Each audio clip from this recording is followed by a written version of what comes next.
বন্ধুরা, প্রথম কাজ হবে আমাদের সুন্দর করে একটি বিন্দু আঁকা। সেই বিন্দু হলো 1 নাম্বার কাজ।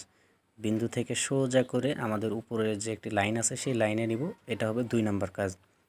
2 নাম্বার কাজের পরে আমরা এখান থেকে নিচের দিকে একটু টান দিব, তৃতীয় কাজ। তারপরে সোজা একটু বাঁকা করে আমরা দাগটি টেনে দিব নিচের দিকে মাঝ বরাবর। তারপরে আবার মাঝ বরাবর থেকে নিচের দিকে নিব, নেওয়ার পরে সোজা উপরের দিকে আমাদের মাত্রার লাইন বরাবর আমরা দিয়ে দিব।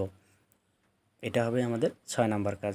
তো বন্ধুরা, তারপরে এখান থেকে আমরা নিচে যে ছোট্ট একটা দাগ দিব, দেওয়ার পরে একদম উপরে মাত্রার উপরে আমরা দিয়ে দিব লাইনটা টেনে, তারপরে একটু অর্ধমাত্রা এঁকে নিব।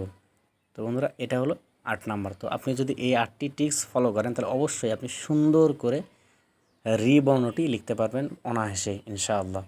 তো বন্ধুরা, আপনি যদি চ্যানেলে নতুন সদস্য হয়ে থাকেন অবশ্যই চ্যানেলটিকে সাবস্ক্রাইব করে পাশে থাকা বেল আইকনটি বাজিয়ে দিবেন, যাতে পরবর্তীতে কোনো বর্ণ বা কোনো শব্দ ভিডিও ছাড়ার সাথে সাথে আপনার কাছে নোটিফিকেশনটি চলে যায়। তো বন্ধুরা, চলুন আবার দেখে আসি, একটু মুছে নিই, মুছে আরও একটু সুন্দর করে আমরা লিখে দেখি।